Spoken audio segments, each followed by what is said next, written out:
Good afternoon and welcome to Webinar Wednesday. Today we are joined by Lucio Simoni, Engineering Manager at BC Group. Webinar Wednesday would like to thank our sponsor BC Group. BC Group International is a biomedical test equipment manufacturer and distributor for over 75 brands of products. BC Group's flagship brand is BC Biomedical. BC Group sells direct and through distributors both domestically and internationally. They provide equipment to medical device manufacturers, independent service companies, and hospital biomedical and clinical engineering departments. So for more information, please visit bcgroupstore.com. Now, just a reminder about our HTM mixer, which is being held at the Marriott Resort Griffin Gate in Lexington, Kentucky on November the 15th and 16th. Now, our mixers are a slightly modified, smaller, shorter duration and less crowded event than our MD Expos, but still provide valuable continuing education, networking and vendor engagement opportunities. So for more information and registration details, please visit htmmixer.com. Also, just a reminder to save the date for our Spring 2025 MD Expo, which will be held at the Pechanga Resort Casino in Temecula, California, April the 15th to the 17th. So please join us for 3 days of education, networking, and the latest advances in medical technology products and services. For more information and registration details, please visit mdexposhow.com. I'd also just quickly like to say congratulations to the finalists of our second annual Tech Choice Awards. TechNation is honoured to be part of these awards. They're 100% nominated by and voted by the HTM industry. All finalists have been contacted and voting is open online through January the 10th, 2025. So please visit onetechnation.com/Tech Choice Awards to vote for all categories. The winners will be announced in the March issue of TechNation. Okay, today's webinar, as usual, is eligible for 1 CE credit from the ACI, and you can obtain your CE certificate by completing the post-webinar survey, which will be emailed 1 hour after the completion of today's webinar. You must complete the survey to receive your 1 CE credit, and you'll be able to download the certificate directly from your computer once you've submitted the survey. If you have any questions, you can reach us at webinar@mdpublishing.com. Let's kick off today's webinar by giving away one of our great Webinar Wednesday 10th anniversary prizes. Today's prize is a $100 Amazon gift card. So using the questions feature on your dashboard, let me know the answer to the following trivia question. Now, BC Group, our sponsor today, is headquartered in Missouri, the birthplace of the author who wrote The Adventures of Tom Sawyer and Huckleberry Finn. What is the author's name? I'll reveal the answer and our winner at the end of the webinar. We'll be wrapping up today's presentation with a live Q&A, so please submit your questions at any time using the questions feature on the dashboard. As I mentioned earlier, our presenter today is Lucio. So Lucio, you may begin whenever you're ready. All right, thank you very much. I'd just like to start by saying thank you to all of you for joining today, taking an hour out of your busy schedule to show a demonstration here. We're going to be demonstrating how to do patient monitor testing using our patient simulator. We have a NIBP-1040 shown here, and this is connected to our patient monitor. This one is a Philips IntelliView MP70. I've already got all the connections made just to take some of that time away set up, but we've got ECG connected. I've got invasive blood pressure, SpO2, and temperature all set up. Now I've got the cuff. Let's see if this can get in the camera here. So I've got the cuff wrapped around this plastic cylinder here, and that's just to reduce the volume in the cuff as we do the non-invasive blood pressure simulation. So over on my monitor, we can see our readings here. We've got 80 beats per minute on the ECG. We've got SpO2, which is coming from our FSX-1101. I'll show that here in a minute. We've got invasive blood pressure running, and we have no respiration. So that's interesting. We'll take a look at that here. We've got temperature displayed as 37 degrees. Now, it's really easy to change the selected settings. So all we have to do is press the select button, and we can see that now we'll have a pacer signal injected into our ECG. And we can change to adult high, adult low. All of the available NIBP simulations are right here through the select button. I'll go ahead and scroll back to the adult. And then if I want to change the temperature settings, I can just go into the setup menu here, and now we see temperature. So I can use the select button and quickly select the temperature that we're simulating. And we can see that when I hit enter, now we can see that update here on the monitor. Okay, so that's those simulations. Now, in order to run the NIBP, I'll go ahead and run that. It's gonna run in the background, and it's inflating the cuff. We can see the pressure displayed on the screen here. Now, I don't know if you can hear it, but in the background, I can hear the mechanism inside, the motor that's doing the blood pressure simulation. If we hit the down arrow, we'll change the screen that is selected. So now I can see what's actually happening in my simulation here. And as the monitor changes the pressure, the simulator will adjust its output accordingly and produce the output that we need for the monitor to read that. Now I have it set for 120/80, so I would expect my monitor to get 120/80. Now, what happens is we have an algorithm inside our unit that says, you know, when the pressure reaches this point, produce a pulse of such amplitude. Now, the monitor is also going to be looking at those pressure pulses that are coming back. They all have their own algorithm. So Philips is going to be different than Mindray, is going to be different than Welch Allyn. So you'll see here on the settings on the screen, I have a systolic and a diastolic shift. What that allows me to do is tweak the algorithm, tweak the output from the NIBP to match the monitor that I'm testing. And so now we can see I get really close to my 120/80. Now, what I would want to make sure is that every Philips monitor, you know, I would always set it to the same settings when I use Philips, and I should always get 120/80. Now, if I go and test another brand, then I may need to change those settings to something else. Okay, so that's the offset setting, and it's running another simulation here. I mentioned the respiration. We've got nothing shown for respiration here. Now, some monitors measure off of the left arm, some measure off of the left leg. For this NIBP, we only have the option to, we have that simulation is in the left arm. So if we reverse, we can just reverse our leads here. And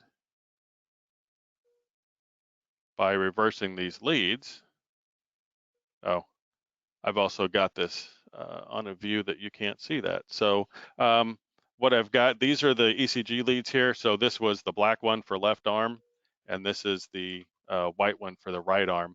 So all I did was reverse these over here, and that puts the respiration signal in the correct lead so that the monitor can see that. And now we've got respiration visible on the screen. Now, our patient simulator, the PS2240, 2200 series, that you can adjust which lead the respiration is in, whether it's in the left arm or the left leg, but the NIBP can't. So when we want our respiration to be simulated and measured, we have to make sure we connect the leads to the proper connection on there. Now, the other thing I'll point out is the NIBP-1040. This has the extended lead connections on the side. So this allows me, you can kind of see the hole here. So I can either plug in a banana jack into that hole or the pin, or I can clip onto the side with my test snap there. So I mentioned the FSX-1101. So that's connected here. Now I do have the sync cable plugged in, and this allows me to get synchronized SpO2 with my ECG. And it looks like see if I can get my ECG to update here. I don't know why that's not behaving for me. Unfreeze. There we go. So now we've got our ECG waveform. and the SpO2 is synchronized with that. Now, if I were to disconnect that cable, I would still get an SpO2, but then the heart rate wouldn't be synchronized with the NIBP. So that's another simulation that we have there. I demonstrated the NIBP measurement. Right now it's on a 15-minute window. If we wanted to do adult high, we could just go in here. Now we could do a high and run that again. And it will automatically, the simulator is going to adjust and put out a simulation of 190 over 120 as selected in the screen here. And then we'll get that measurement on the monitor. Now I mentioned going up and down in the screens here. The third screen down, it shows me the pressure. Just shows a graph of where the pressure is, the history. And when this finishes, I'll show you the other screens that are available.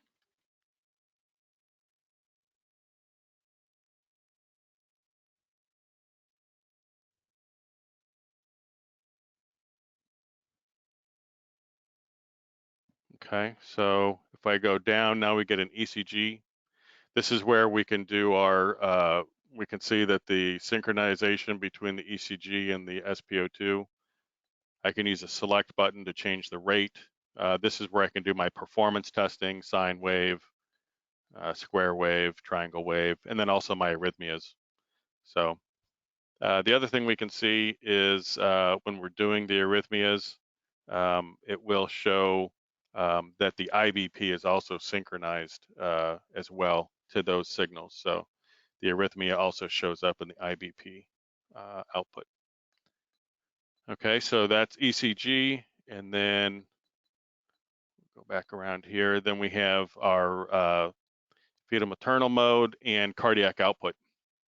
So the important thing, the fetal maternal mode, it's not for testing. You know, it won't do a TOCO simulation, but what it does is it will simulate the IUP pressure. So we can do that on the IBP channel, and we get a superposition of the fetal and the maternal heart rates in the ECG. So when I run that, so now it shows that it's running, and we'll see the IBP pressure change as that contraction runs through the timing. Yeah, so the pressure will start to change, and then if we could separate the fetal and the maternal heart rate, we would see the heart rate change too. So this is just simulating a uniform deceleration contraction. So we get a pressure reading on the screen, and we can watch the pressure on the monitor as well. I'm going to go ahead and reset that. That takes a while to run. But let's take a look at cardiac output. So this is a feature here that we have. I'm going to go into my monitor and do a cardiac output test. But what I need to do for the cardiac output is connect this guy here. So this is our MCO 2100. It allows me to plug in the catheter. This is the connection that I would be my catheter. Plugs into this port here. The middle connection is the temperature of the bath or the solution that's being injected. That's plugged into this cable. This brings the two signals together and takes it back to your monitor. Some monitors have a single cable that goes directly to the monitor. Some of them have this little breakout box. So you just need to be mindful of which monitor you're testing. We do have different accessories and different cables for those. Now, when you're doing the cardiac output test, what we need to do is make sure that the configuration we have for the injectate, we need to make sure that the monitor reads the same temperature, and that's what is adjusted with this dial here. So as I turn this, the injectate temperature changes. So we want to make sure that the monitor is measuring the same temperature that we're simulating. We're simulating 0 degrees. So I'm going to adjust this knob until we get 0 degrees on the screen. And it's also going to show the blood blood pressure, blood temperature over here. So we're injecting ice water into the heart and we're measuring the output. I'll press start here on the cardiac output and inject now. So I'll go ahead and do the injection and we'll see that we're simulating that injection into the heart, which should provide a flow measurement when it's complete.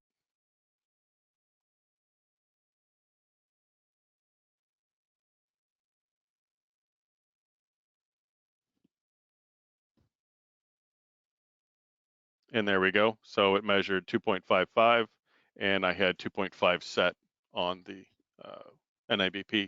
And again, we can easily go in and adjust these using the select button and start a new test if we need to.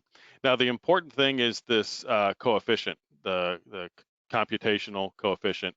That needs to match 0.542. That is in the user manual for the NIBP. But because if they use different catheters or different computation constants, it will change the results. So we want to make sure that the units, our simulation is configured for 0.542. So I need to make sure the monitor is also configured. And that's how we can do cardiac output.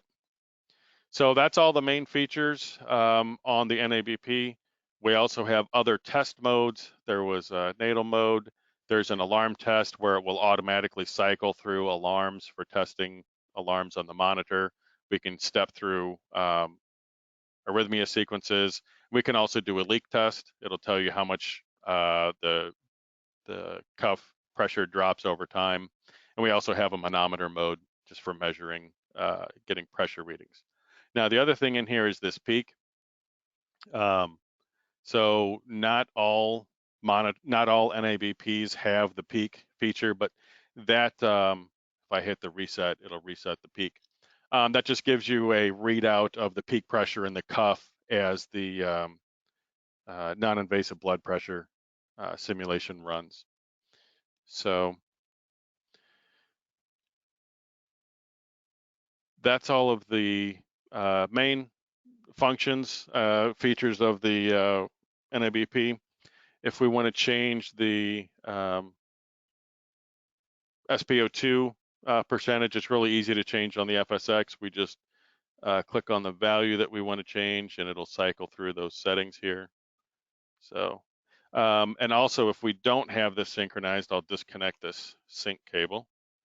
That'll restart the SpO2. And I'll show you that it's still possible to do these tests, but the now we have an independent setting for the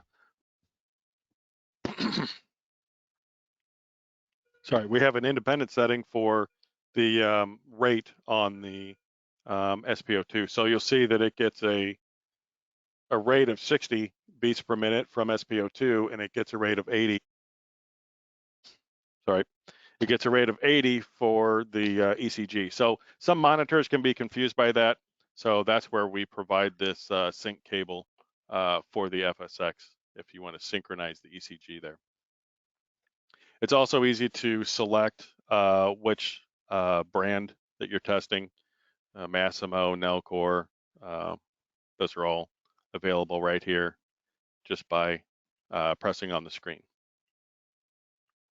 Okay, so the other thing I want to demonstrate is, this is how we can perform all this testing on our monitor. The other thing I didn't mention that I wanted to show is a lot of times when we connect the IBP cable, so I'm going to go ahead and reconnect this. A lot of times the monitor detects that cable detachment, and so it requires you to do a 0 on the monitor. So to do that, we go into the setup menu. This is also where we can select the shift for systolic and diastolic pressures. This is where we would go and do our 0 blood pressure. So I would go into the setup menu and have this set for 0. And I also need to make sure that the sensitivity is set correctly, because just like the respiration, the monitor is configured for a specific sensitivity of voltage to millimeters of mercury. And so the options are 5 and 40. So obviously, if you don't have the right value set, then the monitor is going to get the wrong signal and it's going to measure the wrong invasive blood pressure. Now, the other thing is there's different cables. So sometimes the cable changes, whether it's 5 or 40. So a lot of things to be aware of and to be careful of to make sure we have the right configuration. And I'll scroll back through to the static. I'll just show you, we have quite a few static pressures available. So when you're testing your monitor, you can get a really good linearization test. And then we also have for dynamic, we have quite a few dynamic waveforms that are available. And those were in the main screen, but this is all of our static pressures here. So to do the 0, that's where I came in here. So I came into the menu, set it to 0, and then on my monitor, all I have to do is tell it that I want to do a 0, and we're measuring the ABP, so I 0 ABP, and now it should 0 that reading, and then we can go out, and once we exit that menu, then we'll be back in the dynamic invasive blood pressure, and those readings should match. So yeah, we're set to 190 over 120, and we got 192 over 120 on the monitor. Okay, so that is how to do all of the basic testing. What I'd like to do is spend a few minutes on how do we automate this testing, right? That's a lot of people are looking for that. How can I create a test sequence? How can I get a test report? How do I do this automatically? Because you're pushing a lot of buttons and moving a lot of screens. That's a lot to remember on the NIBP. So what I'm going to show you here is a Bluetooth connection to my phone that allows me to create a test sequence and automate this configuration and testing. So I've plugged in my Bluetooth adapter. Now, if I've got an older NIBP, this external adapter allows me to add Bluetooth without having to replace my NIBP to get that Bluetooth function. So that's a nice feature here of this series, and that also applies whether you've got an NIBP-1010 or all the way up to the 1040. Speaking of the different models, that's something I didn't explain earlier is, this one has 10 ECG leads, so I can silence the monitor because it's not happy with me. I can plug in, I can do a 3-lead simulation, I can do 5-lead, I can do 10-lead. On the 1020 through the 1040, I get that ECG option. On the 1010, we don't have ECG. So we add options as we go up in the models. And this 1040 just allows me to do everything. So that's why I'm using this model. But let's say if you don't have cardiac output, you don't need to pay for the cardiac output simulation in the 1040. You can go with the 1030 or 1020 even. So it's good to know what your requirements are and to select the model that best fits your needs. We're not going to force you to buy the most expensive one. Okay, so I showed the Bluetooth connection. Now, what I'm demonstrating here is in beta version. So if you would like to test this out, if you want to be involved in this evaluation, you can contact us and we can get you a login and be able to test this. Shown on the screen here on the left is this is our app for the phone. It's called myBC Mobile, and it allows me to select. I can select the asset that I'm testing. All of the test data is tied to an asset, so we've got a database with all of the assets in it. And so what we can do is we start by scanning. I just happen to have a barcode on the front of this guy, so I'm going to scan that little QR code down at the bottom here, if it's going to cooperate. It's funny, this worked plenty of times before, but then when I want to show it off. Okay, so I was able to scan that barcode and it found the asset in the database and it says, this is the one that I found. Is that really what you want to test? It's tied to a test sequence. So we've already got this configuration of what we want to do, what steps need to be done to test this monitor. And I'll say, yes, let's run that sequence.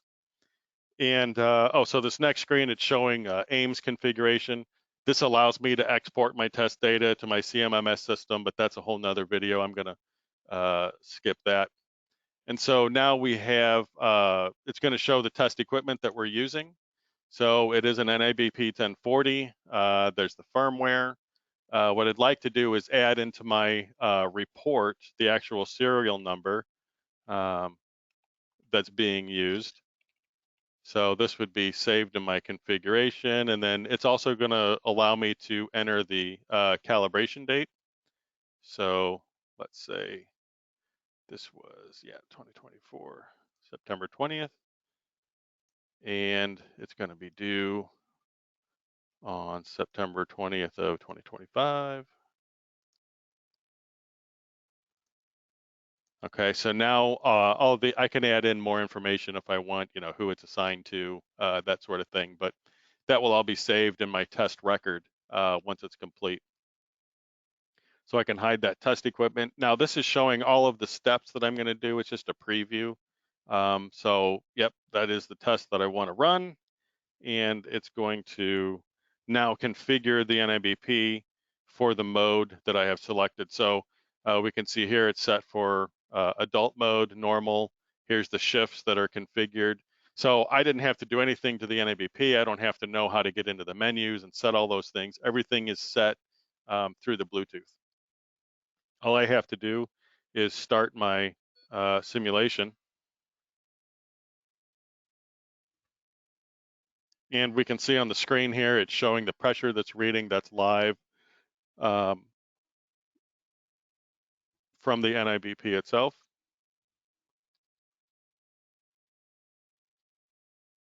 So as it runs here, it'll get a measurement. Now, the NIBP doesn't have any connection to the monitor itself. So there's no way for it to get, these measurements from the monitor. So I do have to enter these numbers manually, just because there's no way to automatically read that.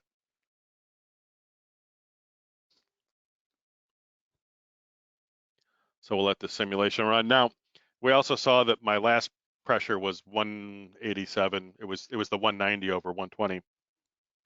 So a lot of times what can happen as we're shifting from adult high to adult low, it can get a little confused. It takes it a little longer to run the simulation. So we've got 117 over 79. So I'll go ahead and put that in here. And our mean was 87. Those passed. Now, what you'll see as I enter the numbers, this test was already configured for me. So it already knew what measurements are expected and what are the limits, right? So I would enter those limits based on the service manual for the monitor that I'm testing. And then once I enter those values, then it would automatically do that for me. So we're going to go, and the next one will be adult high.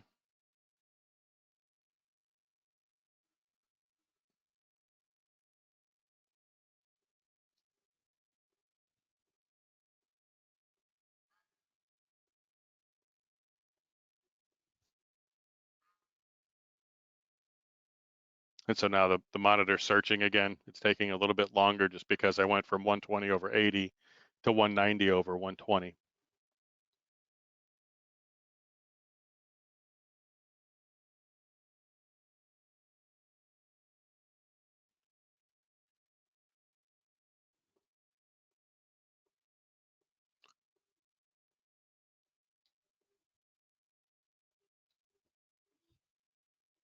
The other thing I didn't mention here, the phone that I'm using is a Android over 116, 133. The app that we have, it's configured, it's compatible with Apple or Android, this myBC Mobile. So now it's set adult low, 80 over 40. So we'll go ahead and run that. But you can see it's guiding me through this whole process of testing. I don't have to remember, oh, did I do the high? Did I do the low? I have to walk through the whole procedure and complete everything in order to get a passed, a completed test at the end. The other thing I can do in the, again, this is probably a whole nother video, but when I set up this test sequence, I can put in a picture of the connections, right? So maybe I want to show how everything is plugged in, what cable do I use, that sort of thing. That can be tied to this test sequence and displayed on the screen here as I'm running this test.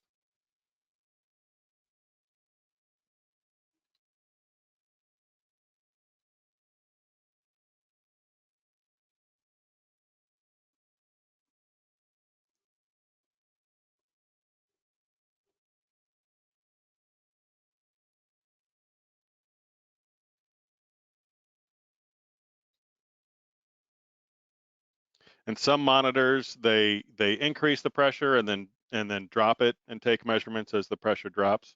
Some monitors take a reading as the pressure rises, so it just goes up once, and the NIBP series is compatible with either method of measurement from the monitor. Oops, 49. There we go. Okay, so that's all of our non-invasive blood pressure. So we want 80% SpO2. So I'll set this to, it's set to 80, and we got a reading of 81. So that's good, that passes. Now we can go on and do ECG. So we can see the screen here changed to ECG mode. It's selected 120 beats per minute. That's based on this configuration that was done for the test sequence. 120 on the monitor, it's doing great. And then it's going to drop down to 30. So we got 30 beats per minute. And we can see again, now the SpO2 and the ECG are considerably different because I'm not using that sync cable anymore. So then we have 30 beats per minute, and that's a pass. And then we're going to do, this is IBP, invasive blood pressure. So we've got, it's in the setup menu, so I can do my 0. So I did my 0, and we'll go out of the setup menu. And we should get 120 over 80.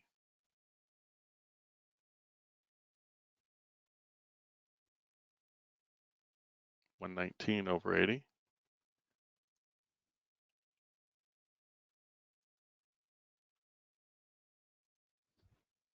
And 87.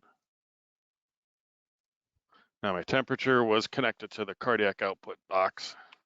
So I'll disconnect that, and I'll connect the cable for the temperature. 37 degrees. It's looking good. Cardiac output. Now we can go back and rehook up our cardiac output.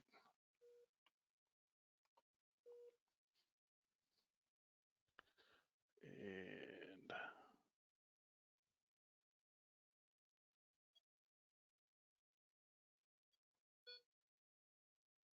it's ready for measurement. I'll start that, and I'll hit start on the test here on the phone. And now the test is running.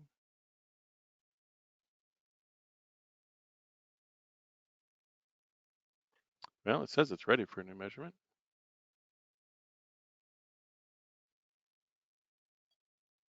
There we go. I'll reset that.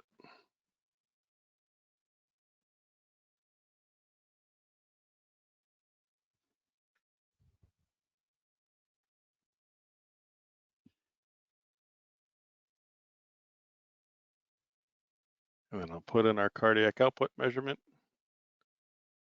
2.77, it was confused.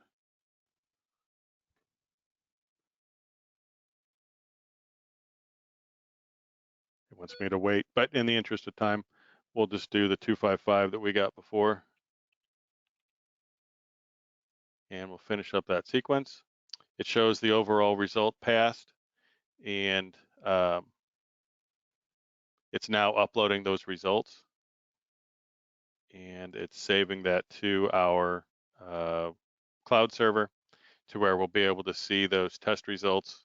This is our myBC Exchange which is what myBC Mobile synchronizes to, sends all the data, and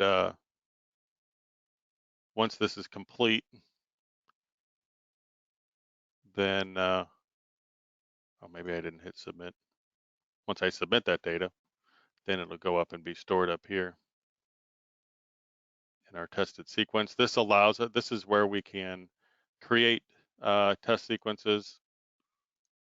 So these are all the tests that we have. We can view our assets, keep track of the users, that sort of thing, and all of our test results as well.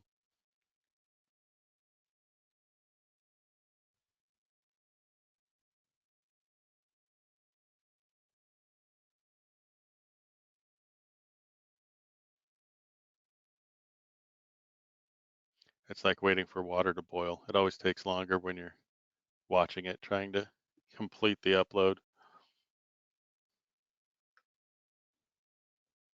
But the summary screen will go away and it'll go back to the test screen when it's done.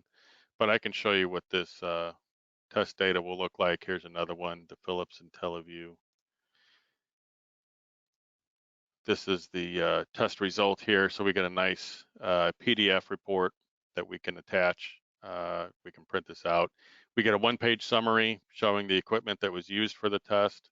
When was the calibration due? What were the individual steps that were performed, whether they passed or failed. So that's all of the data that we would need to show that we performed all this testing on our monitor.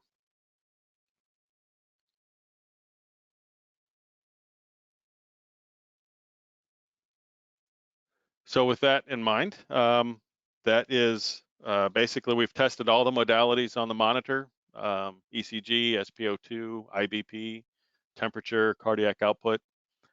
We've demonstrated two different ways to do that, one with the NIBP manually testing, and then also with automation and adding in Bluetooth and test sequences and test reports, that sort of thing. So at this point, I'd just like to open the floor. If you have any questions, or I'd be happy to answer. Okay, great. We've got a few that have come in actually. So the first one is, my monitor doesn't have all of those features. Does this simulator work for all monitors?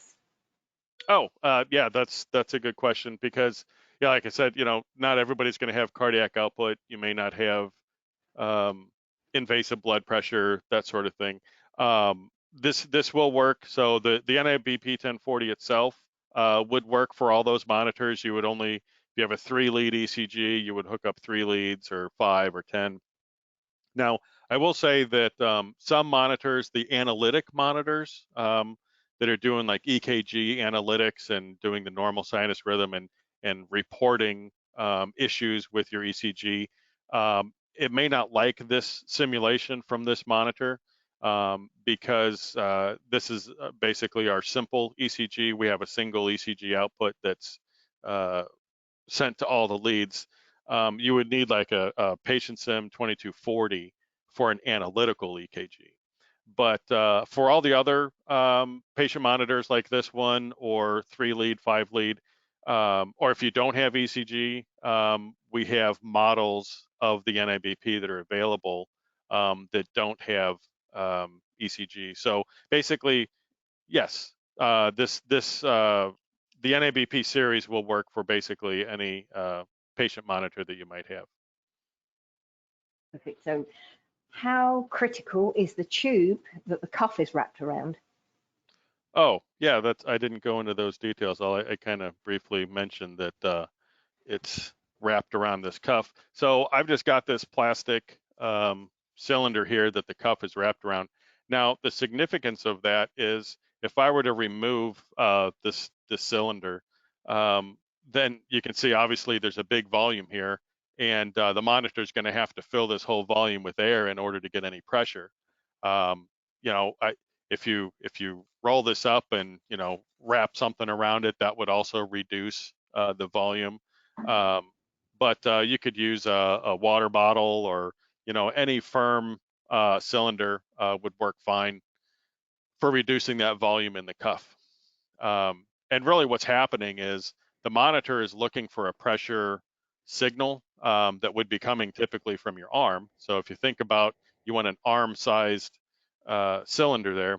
So if that cylinder isn't there, then it's trying to fill that bladder, the cuff, with air, and you've got a whole lot of volume of air in there. Well, inside here, there's a fixed volume that we saw the motor screen, our pulses that we're simulating. That's a fixed volume that we're simulating to simulate a heartbeat. So if there's a really large volume of air in this cuff and a relatively small volume in here, the monitor's not going to see much of a signal. And so it's going to be hard for it to get that reading. But when you wrap it around something that's firm, then that gives it a good, consistent measurement. So the exact object doesn't really matter. You want it to be about arm-sized. Yeah, just got a question that's just come in. It's MP70 has no integrated parameters.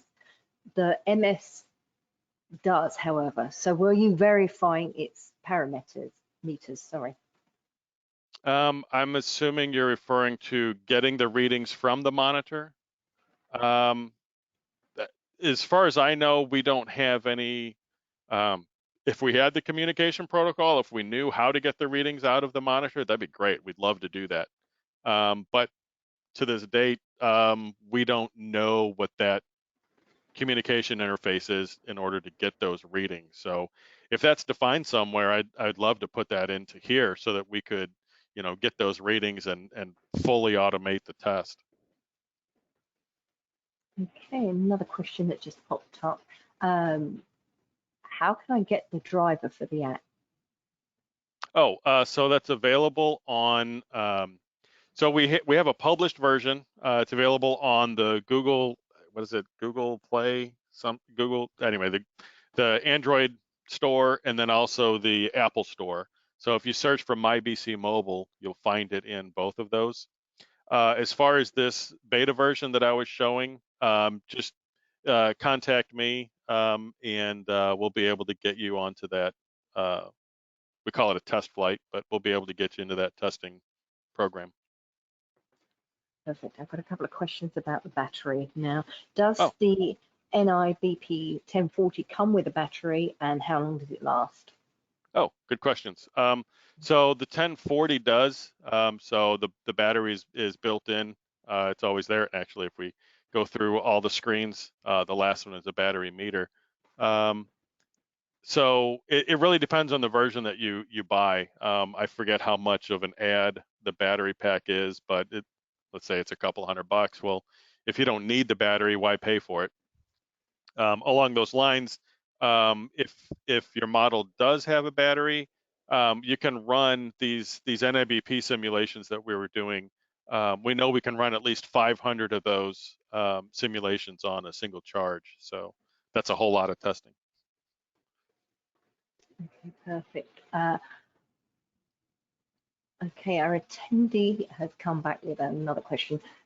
She tried to use the published version, but it doesn't connect. What about the driver for the app? Correct. So that's where contact me, and we'll be able to get you onto the in the beta test. Okay. Do you want to give everybody your email address? Yeah, it's L. If I type it in there? I think it'll work.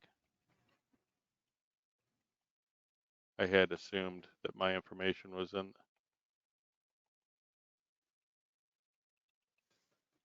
I apologize. I thought that was already out there. Did that work? No. So I can send out the. Oh. I can send it out to everyone. Don't worry. Okay. Okay. Oh, I see. There's a different chat. Anyway. Yeah. Don't worry. I will send out your email address. Okay. The MP70 guy has come back and says the MP70 is more of a display, and the PM report you created doesn't include the MMS or modules attached. Oh, I see what you're saying. Yeah, that's a good point. So the modules that I have, I don't have this. Maybe I can show this. what we're referring to here is this module back here. So these are what's actually plugged in. These are all the cables that we have for ECG, SpO2. So these are actually what's being tested. So that's a good point. So what I would do is I scanned when I did at least for the application, I scanned the barcode on the front. What I would want to do is put an identifier on these guys, and that would allow me to put in the let me go back here. That would allow me to put in the device that that I'm testing. So up here, it shows the asset serial number and all that. I could put the information in for these modules rather than the monitor itself. So yeah, good question. Perfect. And before we wrap up today, Lucio, is there any top tips you'd like to give or any summary? That's a good question. I can't think of any off the top of my head.